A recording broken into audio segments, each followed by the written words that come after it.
बौद्ध महासभा आप सभी लोगों का इस संवैधानिक वेबिनार में स्वागत करती है।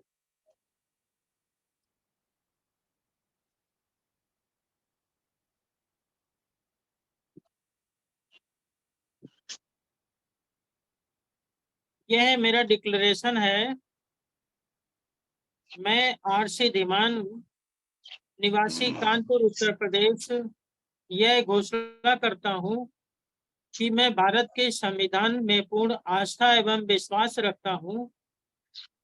यह कि मेरा उद्देश्य किसी भी राजनीतिक दल की विचारधारा का समर्थन या विरोध करना नहीं है।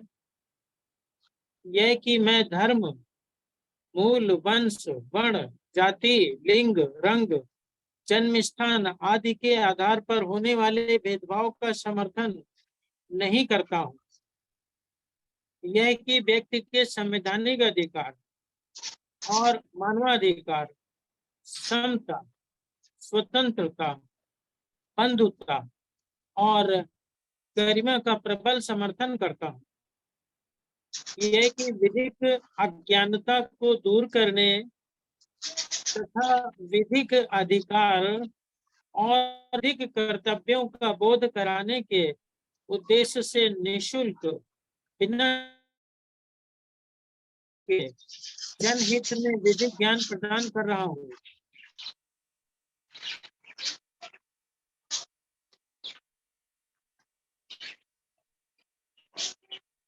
राष्ट्रीय बौद्ध महासभा के संस्थापक मनी धर्म प्रकाश भारती बौद्ध जी, पूर्व एमएलसी, विधान परिषद उत्तर प्रदेश सरकार,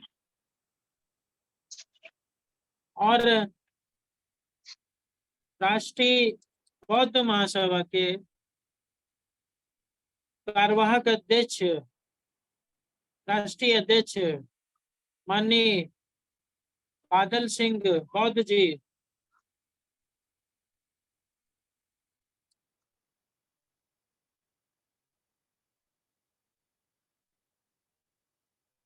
और आज की इस वेबिनार जिसमें विषय है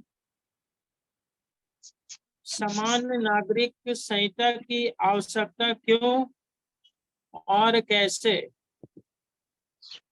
व्हाट इज यूसीसी, यानी कि यूनिफॉर्म सिविल कोड क्या है,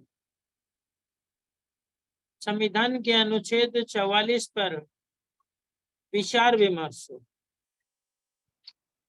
और आज की इस वेबिनार की अध्यक्षता कर रहे माननीय अध्यक्ष महोदय एवं संचालन कर रहे माननीय संचालक महोदय, भारत देश के अंदर सभी प्रदेशों से जुड़े हुए पदाधिकारीगण, राष्ट्रीय, प्रांतीय, जिला, क्षेत्रीय स्तर के समस्त पदाधिकारीगण, उपासक एवं उपासिकाओं, जैसे कि आज का विषय है समान नागरिक संहिता अनुच्छेद 144 पर विचार विमर्श। तो जो है इसके संबंध में मैं संक्षेप में आर्टिकल 44 को बताने के बाद यह अपेक्षा करूंगा कि आर्टिकल 44 की वर्तमान स्थिति और इसका दूरगामी प्रभाव और इस पे बनने वाले बिल की संभावनाएं और उस बिल के बाद समान नागरिक संहिता का भारत के जनमानस पे प्रभाव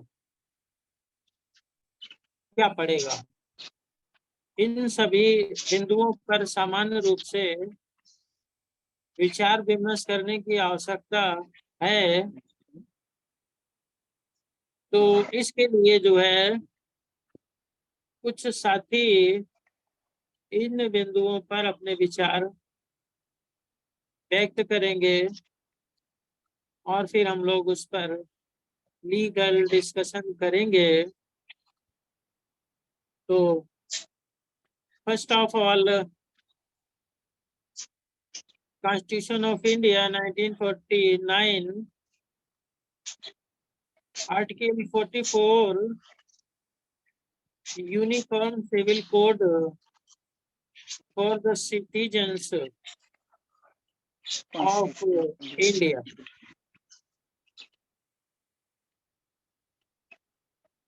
The state shall endure to secure for the citizens a uniform civil code throughout the territory of India.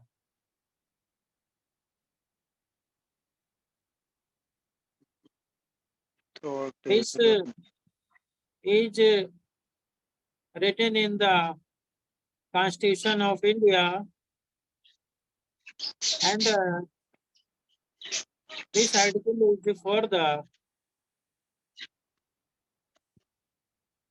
other countries who are unable to understand and read the Hindi language, but they can understand, but it is not easy to understand Hindi language. So I have written this article in English language and asking, I am telling those persons who are unable to understand English. And now I will talk to the Hindi region, Hindi भाषी क्षेत्रों के जो लोग जुड़े हुए हैं। Constitution of India 1949 में जो अनुच्छेद 44 है, जिसको हिंदी में नागरिकों के लिए समान नागरिक संहिता, ये जो है टाइटल दिया गया है। और राज्य भारत के पूरे क्षेत्र में नागरिकों के लिए एक समान नागरिक संहिता को सुरक्षित करने का प्रयास करेगा। ये लिखा हुआ है आर्टिकल 44 में। It is written in the article 44, and it is a popular issue for the media, for the politician, for the writer, and for the intellectual person in India. This topic is trending in India. All are telling that UCC.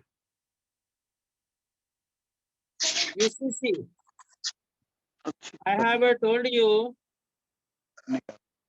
in English, Article 44,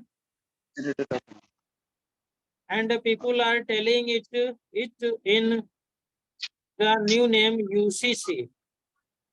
U, it means uniform. C means civil, or next C means code. Uniform Civil Code. All are telling in English language that it is a UCC, on the city. and they are unable to tell what is the meaning of the UCC. So it is not easy to tell me that what is UCC. On city. But we have to know that what is the meaning of the UCC. So in the Hindi language, नागरिकों के लिए समान नागरिक संहिता, नागरिकों के लिए समान नागरिक संहिता। तो इसका जो है हिंदी में अर्थ हुआ समान नागरिक संहिता, uniform Civil code. Civil code, समान नागरिक संहिता। अब what is the status of the article 44 in Indian constitution? Bharat के संविधान में अनुच्छेद 44 की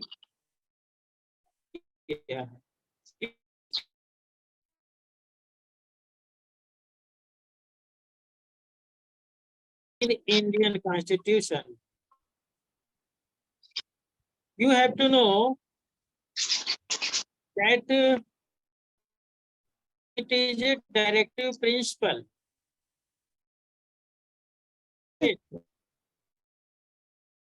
Directive principle for the state, and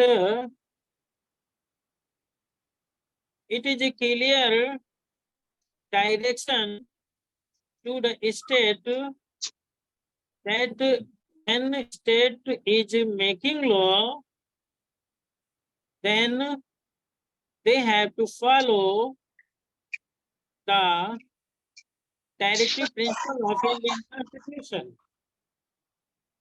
जब भारत की विधायिका यानी राज्य कानून का निर्माण करती है तो उसे भारत के संविधान राज्य के नीति निर्देशक तत्वों को ध्यान में रखते हुए विधियों का करना चाहिए। It is direction to the state.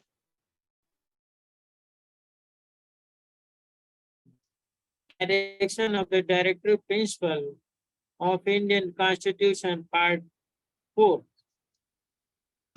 And in the Article 44, it is also a direction to the state. ये भी जो है राज्य के लिए एक निर्देश है। इसका स्टेटस जो है एक निर्देश है। अब क्या राज्य इस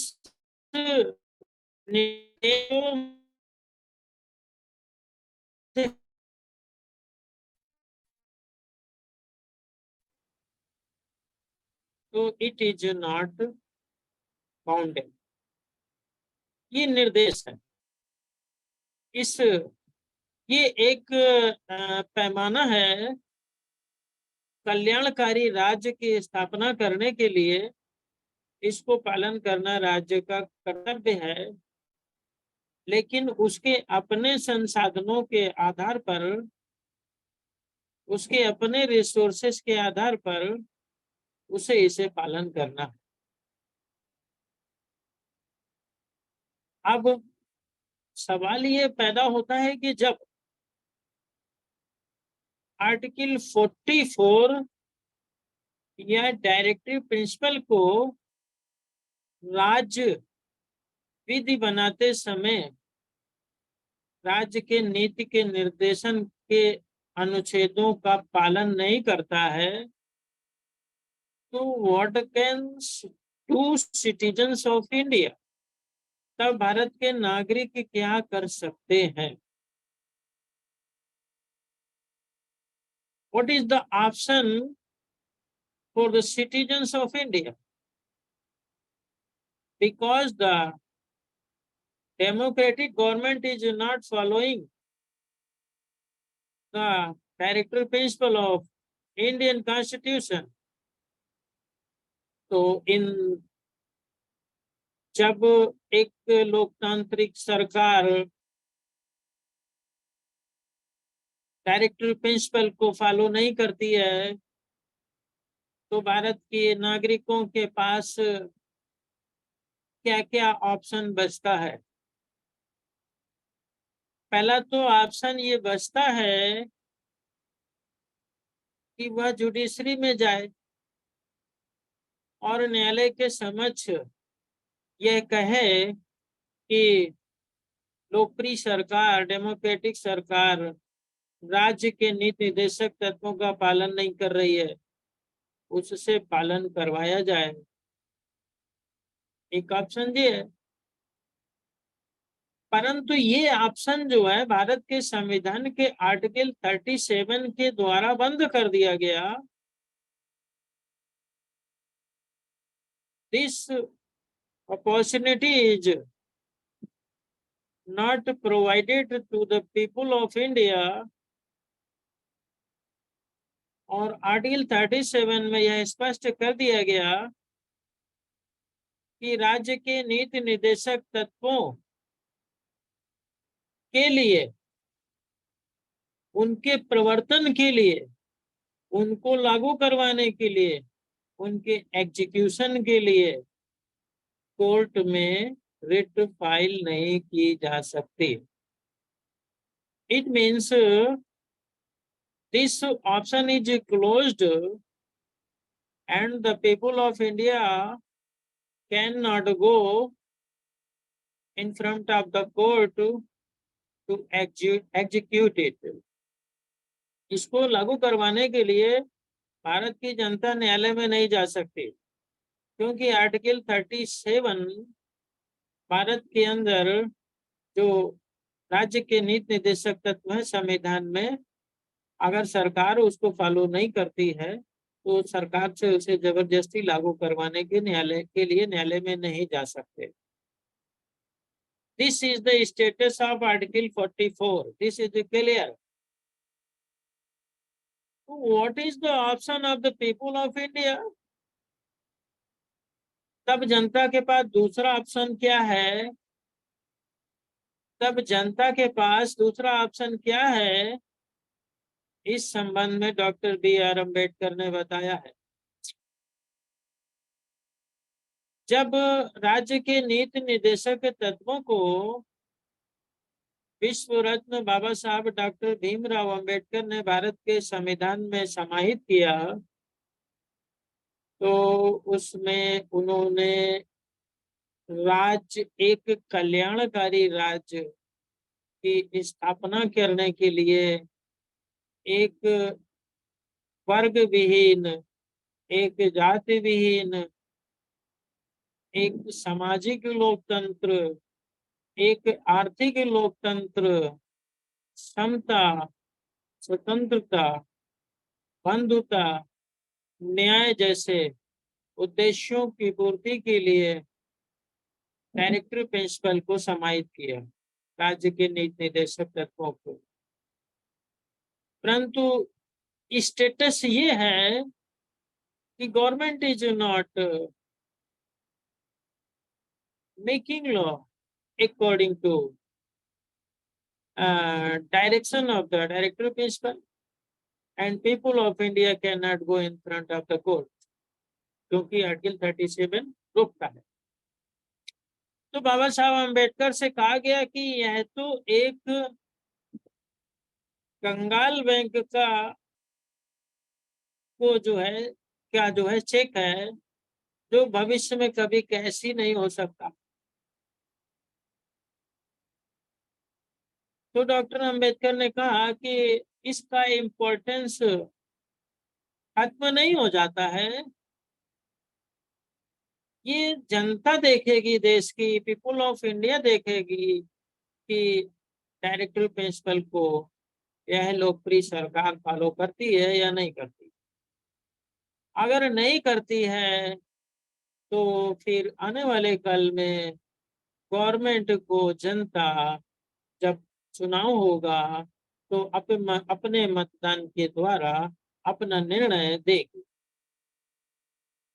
अगर अगर जो है लोकप्रिय गवर्नमेंट कल्याणकारी राज्य की स्थापना करने में अपना कर्तव्य पूरा करती है, समता, स्वतंत्रता, बंधुता, न्याय इत्यादि लक्ष्यों को पूरा करती है, सामाजिक डेमोक्रेसी को हासिल करना चाहती है, आर्थिक लोकतंत्र को हासिल करती है, तो फिर वो रिवाइज्ड होगी, फिर से जनता उसे चुनेगी। अगर वो ऐसा नहीं करती है तो जनता फिर उसे आने वाले कल में चुनाव में निश्चित रूप से नहीं चुनेगी। It is the importance of the directive principle according to Baba Saheb doctor Bhimrao Ambedkar. ये सिर्फ 44 के संबंध में मैंने नहीं कहा, पूरा डायरेक्टिव प्रिंसिपल जो 36 से 50 तक है सबके संबंध में कहा। उसमें शिक्षा भी है, उसमें अनुसूचित जाति जनजाति के लोगों के कल्याण के लिए भी है, उसमें स्त्रियों के कल्याण के लिए भी है, उसमें बालकों के कल्याण के लिए भी है, उसमें समान वेतन, इक्वल वर्क इक्वल पेमेंट की भी बात की गई। ये सारी चीजें जो है आर्थिक दस्तावेज है। अगर ईमानदारी से इस डायरेक्शन को सरकार फॉलो करे तो भारत की गरीबी जो है बहुत जल्दी दूर हो जाएगी और भारत जो है विश्व में एक आर्थिक शक्ति के रूप में उभरेगा। इस उम्मीद से जो है ये डायरेक्टिव प्रिंसिपल इसमें बनाए गए। But in this seminar we are discussing article 44। 44 कहता है कि नागरिकों के लिए समान नागरिक संहिता होनी चाहिए। अब नागरिकों के लिए समान नागरिक संहिता होनी चाहिए तो सवाल ये पैदा होता है कि नागरिक, ये जो समान नागरिक संहिता ये है, इसका अर्थ क्या है? तो समान नागरिक संहिता से आशय है कि जो भारत के नागरिक हैं, जितने भी नागरिक हैं भारत के नागरिक हैं, उन सबके लिए एक ही कानून होना चाहिए, अलग अलग कानून नहीं होना चाहिए, एक ही कानून होना चाहिए, अलग अलग कानून नहीं होना चाहिए। नागरिकों के लिए एक समान कानून की संहिता हो। संहिता से आशय है कोड, कोड से आशय है कि नागरिकों के लिए कानून का एक ग्रुप, पंच ऑफ लॉ, जिसको क्रमबद्ध तरीके से लिख करके एक संहिता के रूप में एक जो है परिभाषित किया गया है। यानी कि law which is punch of group, एक कानून का समूह जो लिपिबद्ध हो और जो क्रम से लिखा हो, 1 2 3 4 धारा 1 धारा 2 धारा 3 धारा 4 धारा 5 धारा 6, जैसे कि जो है भारत देश के अंदर जब भारतीय दंड संहिता 1860 लागू हुई तो मैकाले ने कहा कि सभी व्यक्तियों के लिए दंड एक समान होगा, चाहे वह हिंदू हो, चाहे वह मुस्लिम हो, चाहे वो बौद्ध हो, चाहे वह जैन हो, चाहे वह पारसी हो, चाहे वह यहूदी हो।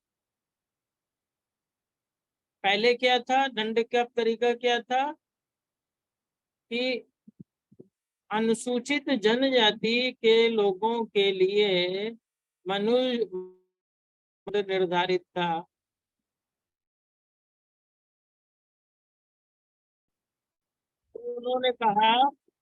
उन्होंने कहा कि भारत के समस्त नागरिकों के लिए, चाहे वो किसी भी धर्म का हो, किसी भी जाति का हो, किसी भी रंग का हो, स्त्री हो, पुरुष हो, दंड का स्वरूप समान होगा। भारतीय दंड संहिता 1860 में सबसे महत्वपूर्ण बात है कि दंड में इक्वालिटी होगी। चोरी करे आज कोई भी धर्म का व्यक्ति, एक ही सजा मिलेगी। किसी भी जाति का व्यक्ति चोरी करे, उससे एक ही सजा मिलेगी। दंड को मेघालय ने समान कर दिया, यानी कि भारत देश के समस्त नागरिकों के लिए दंड का एक ही पैमाना रख दिया। भारतीय दंड संहिता 1860, और जब से वो लागू है और आज तक भारतीय दंड संहिता 1860 के अनुसार जो अपराध है, उन अपराधों में धर्म, मूल, वंश, जाति, धर्म, जन्म स्थान या लिंग के आधार पर विभेद किए बगैर इक्वल पनिशमेंट दिया जाता है। क्लियर हो गया? यानी विधि भारत के समस्त नागरिकों के लिए समान हो गई। यहाँ पे आर्टिकल 44 ये कहता है कि नागरिकों के लिए समान नागरिक संहिता होनी चाहिए, यानी कि नागरिकों के लिए भारत में जितने भी कानून हैं वो एक जैसे होने चाहिए, अलग अलग नहीं होने चाहिए। आर्टिकल 44। अब इसकी शुरुआत बिल्कुल क्लियर हो गया। यूसीसी क्या है? नागरिकों के लिए, सभी नागरिकों के लिए जो कानून है वो समान होने चाहिए। क्यों होने चाहिए? क्यों होने चाहिए, इसको भी समझ लीजिए। मैंने आपको बताया कि जो इसका स्टेटस है डायरेक्टिव प्रिंसिपल का, उसके संबंध में आर्टिकल 37 है, application of the principle content in the part, the provisions content in this part shall not be enforceable by any court, but the principle therein laid down are nevertheless fundamental in the governance of the country, and it shall be the duty of the state to apply these principles in making law. This article is for those persons who are unable to understand Hindi language. So I have written this in Hindi. Constitution of India, article 37, इस भाग में निहित प्रावधान यानी भाग 4 directive principle में दिए गए अनुच्छेद के किसी भी प्रावधान को किसी भी न्यायालय में प्रवर्तनीय नहीं होंगे, किसी भी न्यायालय द्वारा लागू नहीं कराए जा सकते। लेकिन इसमें जो सिद्धांत हैं कल्याणकारी राज्य स्थापित करने के, है ना, और बहुत सारे समता, स्वतंत्रता, बंधुता, न्याय, राष्ट्रीय एकता, अखंडता, शिक्षा, स्वास्थ्य, समान कार्य, समान वेतन इत्यादि लक्ष्य को पूरा करने के लिए सरकार को यानी राज्य को इनके सिद्धांतों को कानून बनाते समय लागू करना होगा, ऐसा लिखा। ठीक है, तो ये I was telling this is the status of this article. अब समान नागरिक संहिता कानून की नजर में सभी लोग बराबर हैं और अलग अलग कानून नहीं होने चाहिए। तो थोड़ा सा हम आपको ले चलते हैं ब्रिटिश शासन काल में।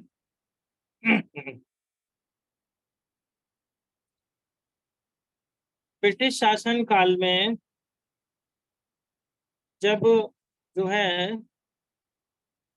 अंग्रेजों ने पाया, देखिए मैंने बताया, I have told you about the Macaulay when he was making जो है Indian penal code, then he said that I will make law and there should be equality, clarity, and there will be no any discrimination basis of the caste, basis of the religion, basis of other discriminative factors। ये clear कर दिया था Macaulay ने कि हम जो भारतीय दंड संहिता बनाने जा रहे हैं उसमें समता और जो है स्पष्टता से मैं कोई समझौता नहीं करूंगा, चाहे जितने धरने चाहे जितने प्रदर्शन लगा लो, परंतु मैं समझौता करने वाला नहीं हूं। तो फिर उसी तरीके से अन्य विधियों के भी सृजन में जब ब्रिटिश गवर्नमेंट ने देखा कि जो है भारत के अंदर जो कानून है वह विषय पर नहीं, अलग अलग वर्णों पर, अलग अलग जातियों पर, अलग अलग धर्मों पर हैं, और जिसकी वजह से स्त्रियों का, अनुसूचित जनजाति जो कि उस समय जो है वीकर सेक्शंस के रूप में थे, अनुसूचित जनजाति, अनुसूचित जाति, पिछड़ा वर्ग के लोगों के साथ भेदभाव होता है, बौद्धों के साथ भेदभाव होता है, सिखों के साथ भेदभाव होता है, जैनीज के साथ भी भेदभाव होता है, अल्पसंख्यकों के साथ भी भेदभाव होता है। और इनके इनके जो कानून है उसमें बहुत सारी विसंगतियां, जैसे हमने अभी जो है दंड विधि के विषय में बताया कि उसमें बहुत सारी विसंगतियां थी, परंतु उसको जो है मैकाले ने सब बिल्कुल सही कर दिया, आज भी चल रही है। उसी तरीके से अंग्रेजों ने भी यही चाहा कि भारत देश के अंदर जो कानूनों में विसंगतियां हैं उनको दूर करने के लिए एक समान नागरिक संहिता होनी चाहिए। तो 1835 में ब्रिटिश सरकार ने भारतीय कानूनों में समानता, इक्वालिटी, एक रूपता के लिए संहिताकरण के ऊपर बल दिया कि भाई इसको कोडिफाई करो। आप लोग जो है, जो मुद्दे हैं, आपके जो विषय हैं, उनको कोडिफाई करो, उनको क्रमबद्ध तरीके से लिखो, और लिखने के बाद उस लिखित विधि के अनुसार चालू करो। कहीं कुछ है, कहीं कुछ है, कहीं कुछ है, कहीं कुछ है, बड़ी विसंगतियां।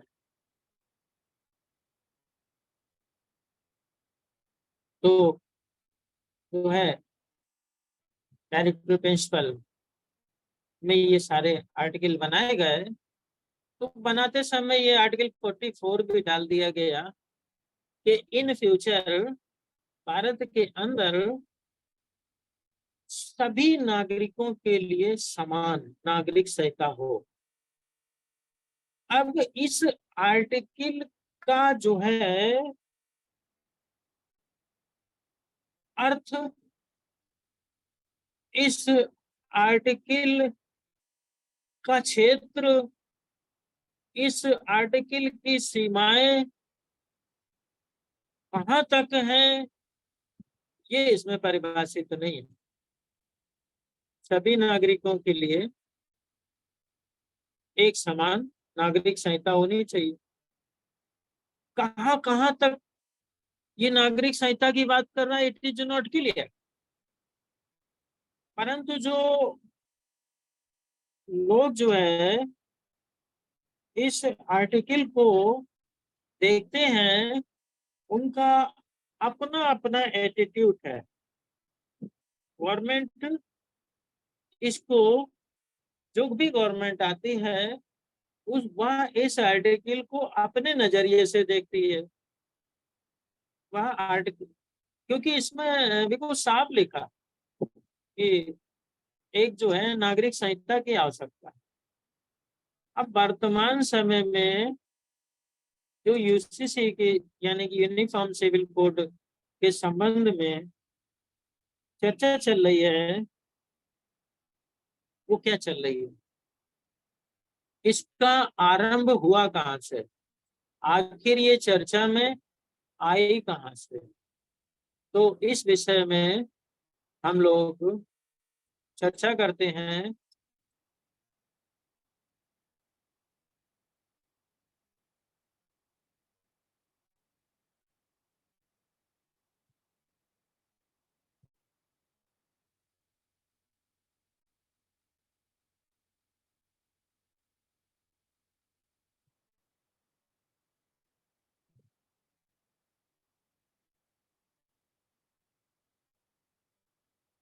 अगर कोई विद्वान व्यक्ति इस संबंध में अपने विचार देना चाहते हो तो जो है बताइएगा। मैं टॉपिक पे आने के बाद आप लोग के विचार लूंगा और फिर जो है इसको कंक्लूज करूंगा। लेकिन थोड़ा सा यूसीसी है, ये जो है यूनिफॉर्म सिविल कोड एक समान नागरिक संहिता है क्या, ये समझ में तो आई जाए। तो ये चर्चा में क्यों आया, आई हैव टोल्ड यू आर्टिकल 37, मैंने आपको आर्टिकल 37 बताया कि इसको न्यायालय के द्वारा प्रवर्तनीय नहीं है। इसको न्यायालय में रिट फाइल करके जो है लागू नहीं करवा सकते। आर्टिकल 37 बिल्कुल साफ साफ कहता है, ठीक है, कहता है, मैंने आपको दिखाया। ये 37 भारत के संविधान का कहता है, article 37 application of the principle contained in this part. In this part means part 4 directory principles of the state. The provisions contained in this part shall not be enforceable by any court. किसी भी न्यायालय के द्वारा इसे लागू नहीं किया जा सकता। फिर मामला क्या हुआ, मामला आपको मैं बताता हूँ हुआ क्या।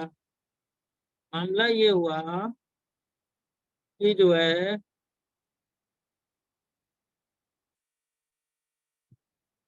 सुप्रीम कोर्ट ऑफ इंडिया में जनहित याचिका फाइल हुई। जनहित याचिका अंडर द आर्टिकल 32, जिसे हम पब्लिक इंटरेस्ट लिटिगेशन कहते हैं। भारत के संविधान के अनुच्छेद जो है 32 के अंतर्गत जो रिट फाइल हुई, जनहित याचिका फाइल हुई और सर्वोच्च न्यायालय में फाइल हुई। उसमें समान नागरिक संहिता की मांग की गई। अब आप समझिए, आई have told you that the part 4 directive principle is not enforceable by any court of India. इसे भारत के किसी भी न्यायालय द्वारा लागू नहीं किया जा सकता। फिर भी सर्वोच्च न्यायालय में समान नागरिक संहिता की मांग करने वाली जनहित याचिकाएं आई और it is a clear direction under the article 37 कि उन याचिकाओं का क्या हल होने वाला है, क्योंकि कोर्ट उस पर कुछ भी डायरेक्शन नहीं देगी, लागू नहीं करने का डायरेक्शन नहीं देगी कि आप इसे मानिए लागू करिए, कोर्ट में जो है वो इन्फोर्सेबल नहीं। तो इसलिए माननीय न्यायालय सुप्रीम कोर्ट द्वारा उन जनहित, बिल्कुल सही बताया, क्योंकि आर्टिकल 37 कह रहा है कि application of the principle content in this part, इस पार्ट का कोई भी प्रोविजन के लिए न्यायालय उसे लागू करने के लिए आदेश निर्देश नहीं दे सकता। ये बात जो है कानून और न्याय मंत्रालय ने सर्वोच्च न्यायालय को बताया और इसने देश में समान नागरिक संहिता की मांग रखने वाली जो जनहित याचिकाएं थी उसको सुप्रीम कोर्ट ऑफ इंडिया ने खारिज कर दिया। मैंने आपको बताया इसलिए गहराई से कि what is the status of the article 44 in Indian constitution, what is the status of article 44 in front of the court.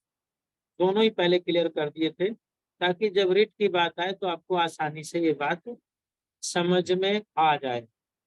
Writ का विषय क्या था? याचिकाकर्ताओं ने विवाह और विवाह विच्छेद, भरण पोषण इत्यादि बिंदुओं को लेकर के जो है रिट फाइल की थी। लेकिन जो है चूंकि उस पर कोई सुप्रीम कोर्ट, हाई कोर्ट को कुछ कहने का राइट संविधान नहीं देता, एंटरटेन करने का अधिकार नहीं देता, कहने का मतलब उसको लागू करने का अधिकार नहीं देता, तो इसलिए उस पर कोई भी न्यायालय निर्देश नहीं दिया, खारिज कर दी गई। ये जब मुद्दा जो है भारत देश के अंदर हुआ तो वो जंगल की आग की तरह फैला और जो है ये मणिपुर से लेकर के दिल्ली तक पहुंचा और दिल्ली से लेके मणिपुर तक पहुंचा और पूरे भारत देश में ये फैला। सोशल मीडिया पे इस पे चर्चा होने लगी कि जो है कानून सभी के लिए बराबर होना चाहिए, किसी को भी कानून में स्पेशल अधिकार नहीं दिए जाने चाहिए। इसमें विवाह का मामला भी बड़ी जोर शोर से उठा और उसके बाद जो है तलाक का भी मामला बड़ी जोर शोर से उठा और उसके बाद जो है गोद लेने के लिए बच्चों का मामला भी बहुत तेजी से उठा। अब ये आज गर्म विषय है। कोई कहता है कि जब हिंदू लोग एक विवाह करते हैं, एक से अधिक विवाह नहीं कर पाते हैं, तो फिर मुस्लिम लोगों को भी एक से अधिक विवाह करने की अनुमति नहीं होनी चाहिए। लॉजिक है। ये मुद्दा बड़ी तेजी से हवा में आया। तलाक का भी मुद्दा बड़ी तेजी से हवा में आया, ट्रिपल तलाक का मुद्दा। अब इसके अलावा गोद लेने का भी मुद्दा बड़ी तेजी से हवा में आया। और आई have told you about the article 44 that in this article you have to decide the issue। आप देखो, इसको पढ़ो कि इसमें आप कौन कौन से मुद्दे और शामिल कर सकते हो। जिसका जो इंटरेस्ट है वो उसको उस एंगल से इसमें उन मुद्दों को शामिल कर रहा। आप इसमें कौन सी क्वालिटी चाहते हो, ये भी एक मामला है। तो जो ये मुद्दा आया भारत देश के अंदर कि बहु विवाह का मामला आया, तो it is the status. Article 44 का स्टेटस हमने बताया। अब जब हम धार्मिक मामलों के अंदर जाते हैं, हिंदू धर्म के अंदर जो विसंगतियां हैं,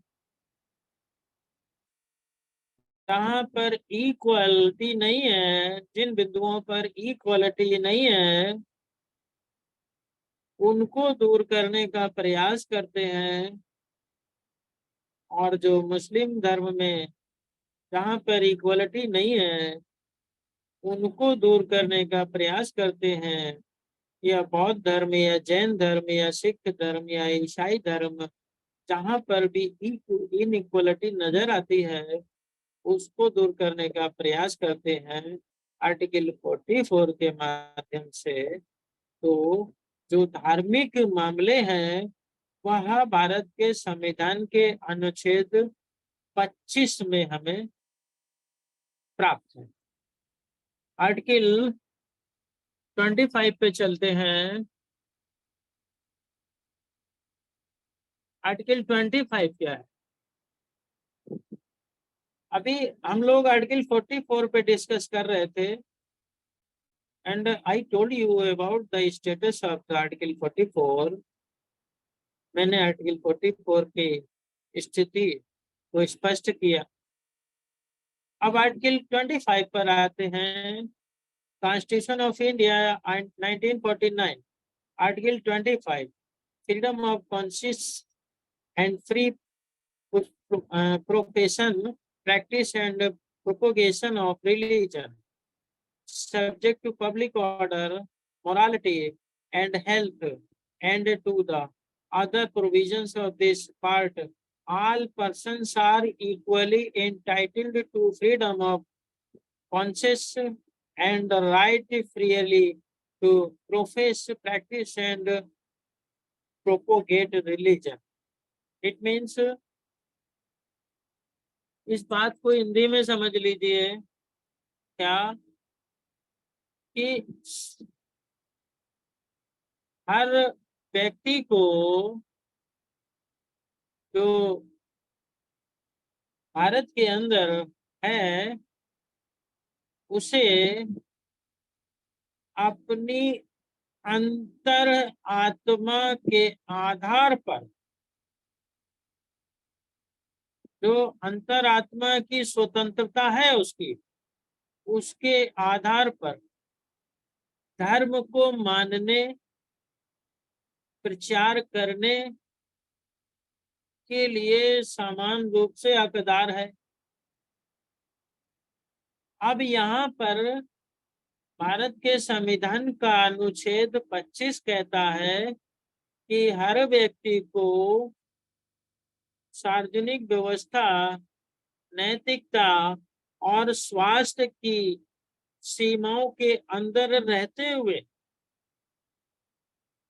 public order, morality and the health, इस सीमाओं के अंदर रहते हुए अपने धर्म को अपनी अंतर आत्मा के आधार पर, स्वतंत्र अंतरात्मा की स्वतंत्रता के आधार पे धर्म को मानने, यहाँ धर्म का उल्लेख नहीं किया गया।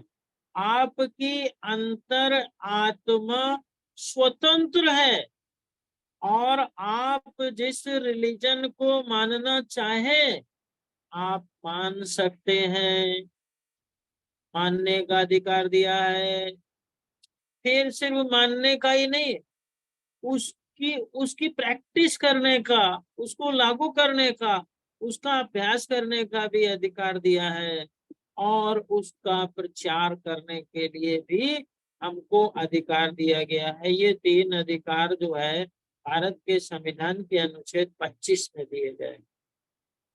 और फिर क्या, फिर ये What is the status of Article 25 in Indian Constitution? तो भारत के संविधान का अनुच्छेद 25 की स्थिति क्या है? ये बड़ी मजबूत स्थिति में, इसको मौलिक अधिकार कहते हैं। ये भारत के संविधान के भाग 3 में है और ये बहुत ताकतवर है। ये फंडामेंटल राइट्स है।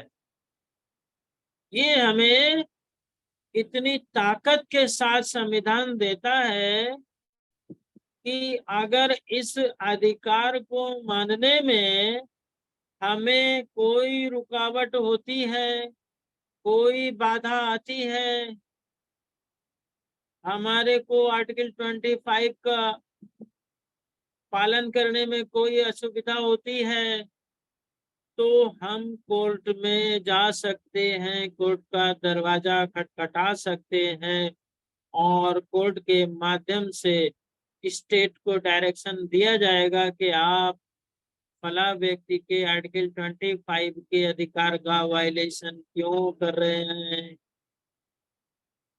This is the status of article 25 in Indian constitution. और इसी आर्टिकल के अंदर मुस्लिम समाज के लोगों को एक से अधिक विवाह करने का अधिकार भी सर्जित होता है, क्योंकि जो उनका धर्म है वह विश्व स्तरीय है। वह जो धर्म है वह विश्व स्तरीय है, वो सिर्फ भारत में ही नहीं। और यह जो प्रोविजन है उनके यहाँ कि एक से अधिक विवाह अलाउ है, ये उनका धार्मिक मामला है, पर्सनल मामला है, पर्सनल लॉ है ये। और उनके पर्सनल लॉ को फॉलो करने के लिए भारत के संविधान का अनुच्छेद 25 उन्हें पूरी स्वतंत्रता देता है और कहता है कि आप अपनी अंतर आत्मा की स्वतंत्रता के आधार पर धर्म को माने, यानी जो आपके धर्म में लिखा है उसको मानिए और उसको लागू करिए। एक करनी है एक मैरिज कर लीजिए, दो करनी है दो कर लीजिए, जो धर्म में वर्णित है वो कर लीजिए और फिर इसका प्रचार प्रसार भी करिए। ये फंडामेंटल राइट्स है। अब जो धार्मिक मामला है उस वो जो फंडामेंटल राइट्स है इसको न्यायालय से लिया जा सकता है और 44 को न्यायालय से नहीं लिया जा सकता है। तो आर्टिकल 44 के संबंध में आर्टिकल 25 का समर्थन करने वाले व्यक्ति कहते हैं कि आर्टिकल 44 आर्टिकल 25 का वायलेशन करता है।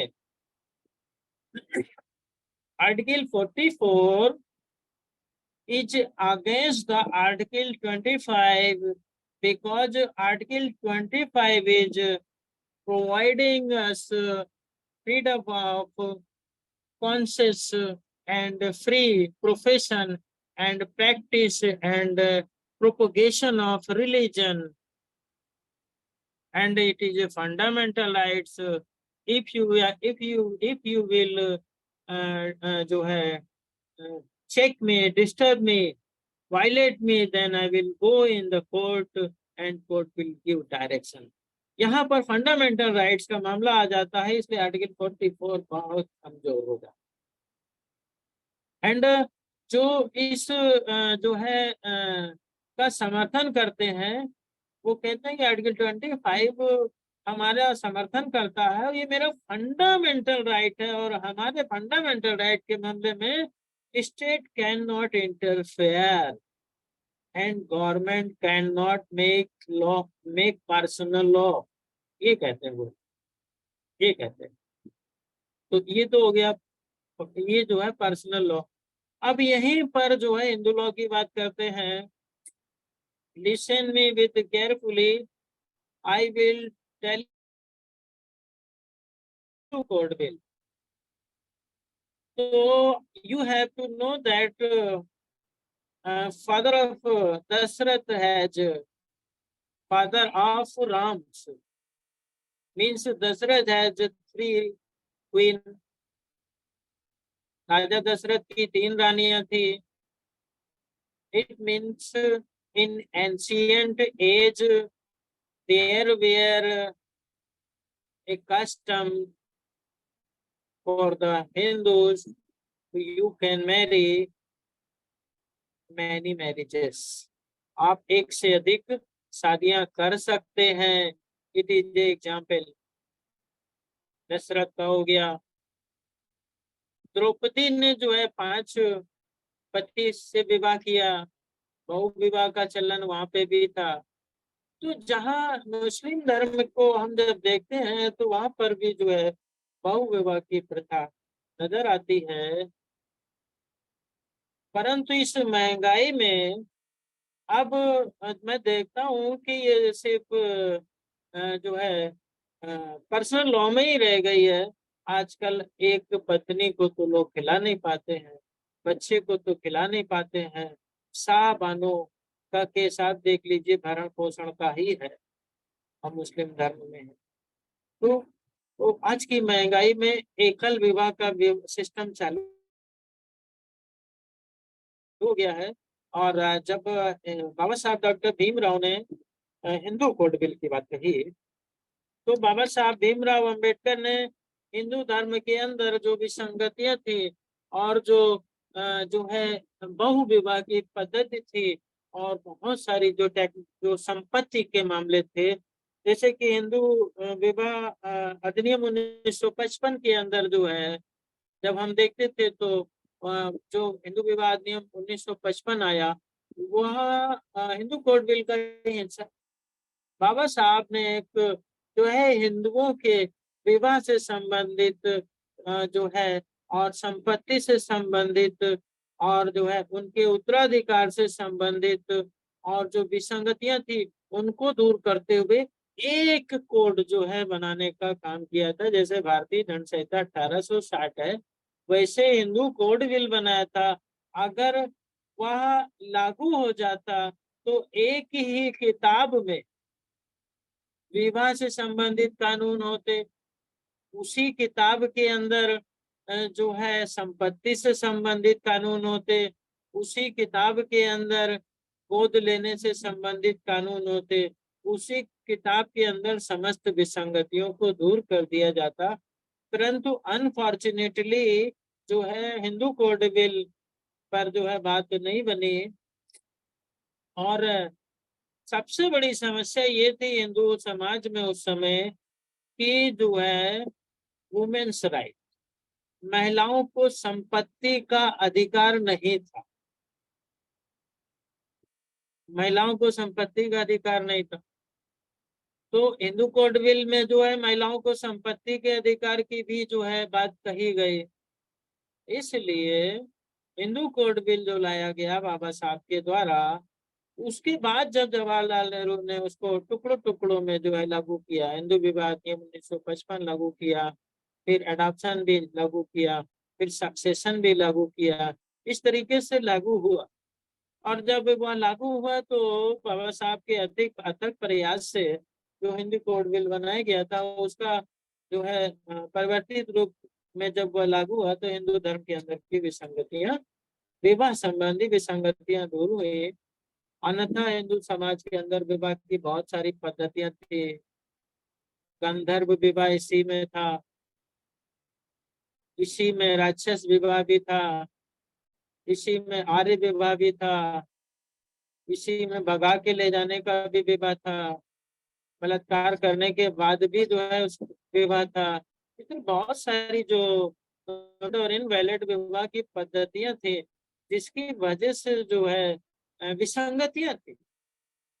विवाह हुआ या नहीं हुआ यही नहीं क्लियर है तो संपत्ति कहाँ किसको ट्रांसफर की जाए, कौन किसका बेटा है कौन किसका बेटा नहीं यही क्लियर नहीं तो संपत्ति किसको दी जाए। बहुत सारी विसंगतियां के माध्यम से आने वाले भविष्य में जो है जो एक्ट बने उससे दूर हुई। परंतु जो है जो मामला है वर्तमान समय में इसको लोग आर्टिकल 44 को जिस एटीट्यूड से देख रहे हैं वह राजनीतिक एटीट्यूड भी है। राजनीतिक दृष्टिकोण से नागरिकों के लिए समान नागरिक संहिता को टूल्स के रूप में इस्तेमाल करने का प्रयास भी कुछ राजनीतिक लोग कर रहे हैं। इसकी कोई सीमा नहीं। आज जब मुस्लिम धर्म के अंदर बहुविवाह के मुद्दे को नागरिक समान नागरिक संहिता के अंदर लाया जा सकता है कि भाई सभी के लिए एक ही कानून होना चाहिए, तो भाई क्या लगता है, ऐसा होना चाहिए? ऐसा होना चाहिए? ये आप लोग के ऊपर छोड़ता हूँ। मैं इस विषय में अगर कोई कहना चाहता हो, कोई विचार व्यक्त करना चाहता हो, टाइम तो काफी हो गया है और बड़ा लंबा टॉपिक है सिविल नागरिक संहिता। कोई अगर इस संबंध में कुछ कहना चाहता हो तो मैं वेलकम करता हूँ, अपना हाथ ऊपर करें और जो है इस पर कुछ कहना चाहते हैं तो कहें कि what will be the impact of this attitude in the future of this article। इसमें कौन कौन से मुद्दे आगे जाके समाहित होंगे? क्या कोई ऐसा मुद्दा भी समाहित हो जाएगा जिससे अनुसूचित जाति, जनजाति, पिछड़ा वर्ग के अधिकार समाप्त हो जाएंगे? एक प्रश्न चिन्ह। आने वाले कल में इसमें जब बहुविवाह शामिल हो सकता है तो क्या कोई ऐसा मुद्दा भी शामिल हो सकता है जिससे अनुसूचित जाति, जनजाति, पिछड़ा वर्ग के अधिकार समाप्त हो सकते हैं? चलिए, कोई कहना चाहता हो तो बताइए, नहीं तो फिर मैं आर्टिकल 14 पर आने के बाद जो है केस को डिस्कस करके एक मूल बिंदु पे आता हूँ। देखिए, आर्टिकल 14 ऑफ इंडिया 1949 है और वो कहता है आर्टिकल 14 के equality before law, the state shall not deny any person equality before law और equal protection of the law within territory of India. Hindi में, राज्य किसी व्यक्ति को विधि के समक्ष समता या विधि के समान संरक्षण से वंचित नहीं करेगा। कहने का मतलब है कानून की नजर में सभी बराबर है और कानून सभी को समान संरक्षण प्रदान करता है। फिर जो है आरक्षण कैसे दिया जा सकता है? आर्टिकल 14 कहता है कि कानून के समक्ष समता, यानी कानून की नजर में सब बराबर है और कानून सभी को समान रूप से इक्वल ट्रीटमेंट देता है। इसको और जो है आर्टिकल 44 को आप जो है जोड़ करके जब देखेंगे तो वहां पर वो नागरिकों के लिए एक समान नागरिक संहिता की बात कर रहा है। आर्टिकल 14 कहता है कि भाई राज्य किसी व्यक्ति को विधि के समक्ष समता या विधियों के समान संरक्षण से वंचित नहीं करेगा, अर्थात कानून की नजर में सब बराबर है। फिर आरक्षण का क्या होगा? क्योंकि आरक्षण तो एक ऐसा कानून है जो सबको नहीं है, सबको नहीं मिला। नागरिक सिविल संहिता कहती है कि भारत में सभी कानून बराबर होने चाहिए सभी व्यक्तियों के लिए।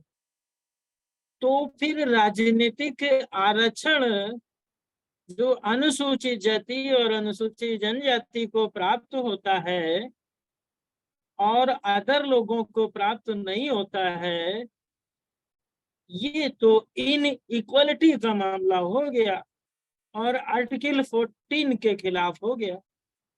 नहीं हो गया? क्योंकि आर्टिकल 14 कहता है कानून की नजर में सभी बराबर, और रिजर्वेशन कहता है नहीं, आरक्षित सीट से आरक्षित ही लड़ेगा। शुक्ला जी नहीं लड़ सकते। क्यों भाई नहीं लड़ सकते? एक देश एक कानून की बात होनी चाहिए। और अगर इस सिविल नागरिक संहिता के अंदर ये एजेंडा भी आने वाले कल में आ गया बहुविवाह के बाद, तो फिर आरक्षण को भाई खत्म करना पड़ेगा। क्योंकि नागरिक सिविल संहिता के बिल के अंदर ये इशू आने वाले कल में अमेंड करके आ गया तो आरक्षण खत्म होगा। क्योंकि भाई एक देश एक कानून, और अलग अलग नहीं होने चाहिए। जैसे हिंदू सिर्फ एक विवाह कर सकता है, मुस्लिम 2 विवाह करते हैं, तो उन्हें 2 विवाह का अधिकार प्राप्त नहीं होना चाहिए। क्यों नहीं प्राप्त होना चाहिए? क्योंकि नागरिक सिविल संहिता कहती है कानून सभी के लिए बराबर होना चाहिए, अलग अलग कानून नहीं होना चाहिए। तो फिर आरक्षण भी तो नहीं होना चाहिए। होना चाहिए? नहीं होना चाहिए, क्योंकि आर्टिकल 14 साफ कह रहा है नहीं होना चाहिए। और जब भारत के संविधान के अंदर बाबा साहब डॉक्टर भीमराव अंबेडकर ने पूरा आरक्षण लिख दिया, बना दिया, तो जो है एक टेक्निकलिटीज आ गई। टेक्निकलिटीज क्या है कि जो है स्टेट ऑफ मद्रास बनाम चंपाकम गौराई राजन केस फाइल हुआ, AIR 1951 SC 226 में। और उसमें ये कहा गया कि this reservation is against the article 14। तो उसमें न्यायालय ने निर्णय दिया, ये एक ऐतिहासिक मामला था जिसके कारण संविधान में प्रथम संशोधन करना पड़ा। बात समझिएगा, जवाहरलाल नेहरू की सरकार थी, बाबा साहब जिंदा थे, प्रथम संशोधन करवा लिया उन्होंने।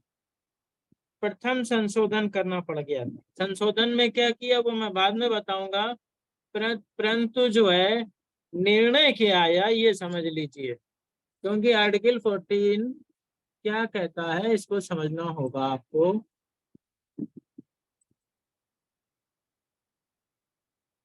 आर्टिकल 14 के प्रकाश में देखिए निर्णय क्या आता है। अनुच्छेद 15 चतुर्थ खंड जो है उसमें जोड़ा गया। इसमें राज्य सरकार ने एक आदेश द्वारा मेडिकल तथा अभियांत्रिकी कॉलेजों में प्रवेश के लिए विभिन्न जातियों एवं समुदायों के विद्यार्थियों के लिए कतिपय स्थानों पर एक निश्चित अनुपात निर्धारित कर दिया था। यह जो अनुपात निर्धारित कर दिया था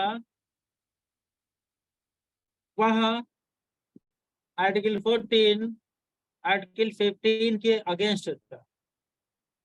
आर्टिकल 14 कहता है कि the state shall not deny any person to equality before law और equal protection of law within territory of India. यानी राज्य किसी व्यक्ति को विधि के समता या विधियों के समान संरक्षण से वंचित नहीं करेगा। कानून की नजर में सब बराबर है, तो फिर ये इनको अलग से रिजर्वेशन क्यों? आर्टिकल 14 कहता है। आर्टिकल 15 कहता है धर्म, कुल, वंश, जाति, जन्म स्थान इत्यादि के आधार पे भेदभाव नहीं किया जाएगा। तो जाति के आधार पर भेदभाव करके आरक्षण क्यों दिया गया? कोरी, चमार, भंगी, पासी, हेर, गरड़िया, तेली, तमौली ये सब जातियां हैं, ये सब सम्मानित जातियां हैं। मैं विद रेस्पेक्ट इनका नाम ले रहा हूं। और आर्टिकल 15 कहता है धर्म, मूल, वंश, जाति, जाति शब्द इस्तेमाल है, के आधार पर राज्य विभेद नहीं करेगा। फिर ये विभेद क्यों कर दिया, आरक्षण क्यों दे दिया अनुसूचित जाति जनजाति के लोगों को? क्लियर है? यह धर्म वर्ण एवं जाति पर आधारित था। इसे इस आधार पे चुनौती दी गई थी कि यह कम योग्यता वाले विद्यार्थियों को तो प्रवेश दे देता था, लेकिन इससे अधिक योग्यता रखने वाले ब्राह्मण समुदाय के विद्यार्थी प्रवेश से वंचित रह जाते थे। सरकार ने यह दलील पेश की कि यह व्यवस्था समाज के सभी वर्गों के उत्थान एवं उन्हें सामाजिक न्याय प्रदान करने के लिए की गई थी, जो राज्य के निदेशक तत्वों के अनुरूप थी। लेकिन लेकिन उच्चतम न्यायालय ने इस तर्क को नहीं माना और राज्य सरकार के उक्त आदेश को असंवैधानिक घोषित करते हुए कहा, यह वर्गीकरण मात्र धर्म, जाति और वंश के आधार पर किया गया होने से अयुक्त है। यह राज्य की नीति निदेशक तत्व एवं नागरिकों के मूल अधिकार एवं पूर्णता प्राप्त नहीं कर सकते हैं। इस तरीके से ये जो है आरक्षण का मामला इनवैलिड हो गया। जब ये इनवैलिड हो गया, आरक्षण चैलेंज हो गया, पूरा का पूरा ही आरक्षण चैलेंज हो गया आर्टिकल 14, आर्टिकल 15 के माध्यम से, तो फिर कैसे इसको दिया जाए? तब जो है 1951 में भारत के संविधान में पहला संशोधन किया गया। First amendment of Indian constitution in 1951 in the article 15, अनुच्छेद 15 में संशोधन करना पड़ा, क्योंकि अनुच्छेद 15 में ही लिखा था कि धर्म, मूल, वंश, जाति, जन्म स्थान के आधार पर राज्य विभेद नहीं करेगा, और यही आर्टिकल जो है रिजर्वेशन के खिलाफ खड़ा हो गया। तो इसी आर्टिकल में संशोधन किया गया 1951 में, और उस जगह पर एक शब्द जोड़ा गया अनुच्छेद 15 में, एक नया खंड एक सम्मिलित कर राज्य को सामाजिक और शैक्षणिक रूप से पिछड़े वर्ग के नागरिकों की उन्नति के लिए विशेष उपबंध करने का अधिकार प्रदान किया गया है। जब ये अमेंडमेंट कर दिया गया, तब ये आरक्षण हमारा फिर से एक्टिव हुआ। तो क्या आर्टिकल 44 एक समान नागरिक संहिता के माध्यम से आने वाले कल में राजनीतिक आरक्षण, जो कि आर्टिकल 44 की भावना के विरुद्ध है, उसे समाप्त करने के लिए भी आंदोलन चलाया जा सकता है? क्या नौकरियों में दिए गए जो आरक्षण है, क्या उनको भी, उनके विरुद्ध भी जो है आंदोलन चलाया जा सकता है? हालांकि है तो सब संविधान में लिखा, संवैधानिक है, परंतु अगर 44 के अंदर एक बिल बनाया जाए और मुसलमानों के साथ साथ ये सारे मुद्दे भी उसमें डाल दिए जाएं आने वाले कल में बिल बना करके, और उसे अधिनियम बना दिया जाए, तो फिर ये समस्या तो अनुसूचित जाति जनजाति के लोगों के सामने खड़ी हो सकती है कि उनके भी राइट जो है प्रभावित इन फ्यूचर हो सकते हैं। तो इसलिए it is not clear in the article 44 what are the issues। आप कहाँ पे नागरिक संहिता को लागू करोगे, बिल में क्या क्या होएगा? भाई 25 तो जो है मुस्लिम को पर्सनल लॉ दे रहा है, वहां तो कुछ कर ही नहीं सकते, आप कर ही नहीं पा रहे, क्योंकि फंडामेंटल राइट्स है वो, वहां पे नहीं हो रहा, लीगल वे में नहीं हो रहा, बलपूर्वक कुछ भी कर लो, है ना, रूल ऑफ लॉ में तो नहीं हो रहा, लेकिन जबरदस्ती कुछ भी किया जा सकता है। परंतु जब हम देखते हैं हिंदू विधि के अंदर, तो आर्टिकल जो है 44 के आधार पर यहाँ पर बहुत कुछ किया जा सकता है। क्या क्या किया जा सकता है? हमारा मुद्दा क्या है? देश के अंदर एक मजबूत राष्ट्र का निर्माण करना, जाति, धर्म, रंग, मूल, वंश, जन्म स्थान, लिंग के आधार पर विभेद को समाप्त करना। तो जब हिंदू धर्म के हम स्ट्रक्चर को देखते हैं, तो नागरिकों के लिए समान नागरिक संहिता की जो बात कही गई है, जब पर्सनल लॉ के अंदर जा करके मुस्लिम के बहुविवाह की बात हो सकती है, तो हिंदू धर्म के पर्सनल लॉ में जा करके ये जो स्ट्रक्चर है, ब्राह्मण, क्षत्रिय, वैश्य और शूद्र, ये भी तो जो है असमानता पे आधारित है, और यह भी इसको भी जो है समाप्त करने के लिए जो है नागरिकों के लिए समान नागरिक संहिता में मुद्दा रखा जा सकता है। ये हमारी भी मांग हो सकती है। ये हमारी भी मांग हो सकती है कि जो है नागरिकों के लिए जो समान नागरिक संहिता है, उसमें देवदासी जैसी प्रथा जो आज भी दक्षिण में चल रही है, उसके लिए भी इसमें इश्यू होना चाहिए। जो आज भी जो है जाति के आधार पर अनुसूचित जाति जनजाति के लोगों को घोड़े पे चढ़ने से, मूछों को रखने से, शिक्षा से वंचित करने के बहुत सारे प्रयास चल रहे हैं। लोग करते हैं, कुछ लोग करते हैं, वायलेंस होता है। उस मुद्दे पर भी क्या जो है इस नागरिकों के लिए समान नागरिक संहिता पर जो है कुछ करने के लिए बिल में योजना है? ये सारे बहुत सारे मुद्दे हैं। तो you were asking me in the last lecture that I have to told about the UCC. It is a very serious and a long topic. इस पर जो है कम से कम मैं 7 घंटे बोलूं तो भी कंप्लीट नहीं होगा। आप लोगों ने बहुत ध्यान से मुझे सुना, समझा। मैंने इसे बहुत संक्षेप में समझाया। बहुत सारे केस हैं, शाहबानो का केस है, सरला मुदगल का केस है, और अभी एक ही केस मैंने डिस्कस किया, एक ही अमेंडमेंट डिस्कस किया है, लोगों को समझाने का प्रयास किया है, इसके भविष्य में होने वाले प्रभाव को समझाने का प्रयास किया है।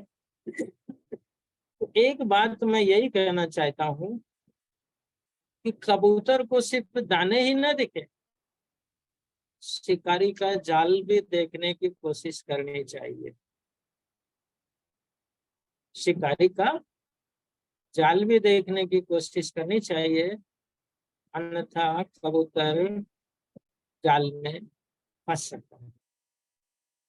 तो ये है आपका नागरिकों के लिए समान नागरिक संहिता, जिसका उद्देश्य है कि भारत में जो कानून है वो सभी के लिए समान होने चाहिए। And what is law? कानून क्या है? When you are trying to understand the law, then you have to go article 13. तब आपको अनुच्छेद 13 में जाना पड़ेगा, और उसके अंदर जो है बताया गया है कि विधि क्या है। फंडामेंटल राइट्स के मामले में ये बताया गया है कि विधि से आशय अधिनियम, अध्यादेश, नियम, परिनियम, रूढ़ि और प्रथा, ये सब कानून है। इन सबको कानून माना गया। तो जब ये सब कानून है, तो हम इन कानूनों में इन कानूनों में भी तो इक्वालिटी चाहिए हमको? नहीं चाहिए। यहीं पे मैं अपनी बात जो है समाप्त करता हूँ। आप लोगों ने मुझे बहुत धैर्य से सुना, समझा। निश्चित रूप से जो है यूसीसी यानी नागरिकों के लिए समान संहिता पर कुछ बिंदु जो है मैंने जो भारत देश के नागरिकों के बीच में जो मेरे मस्तिष्क में आए उसको उठाने का प्रयास किया है। निश्चित रूप से आप इस RBM चैनल के माध्यम से जो ये वीडियो रिकॉर्ड होता है उसको आप जो है प्रचार प्रसार करिए, देश के नागरिकों के बीच में पहुंचाइए, ताकि जो है भारत में समता, स्वतंत्रता, बंधुता, न्याय, आर्थिक, सामाजिक लोकतंत्र की स्थापना करने में जो कॉन्स्टिट्यूशन का आर्टिकल 44 है और जो भाग 4 है वो कामयाब हो सके। जय भीम, नमो बुद्धाय।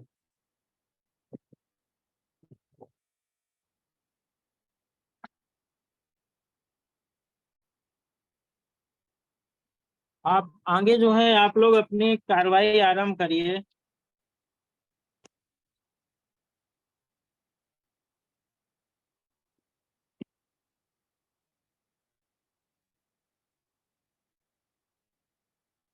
क्या मुझे सुन पा रहे हैं आप लोग? जी सर जी। हाँ, तो अब आगे कार्रवाई आरंभ करिए। धन्यवाद।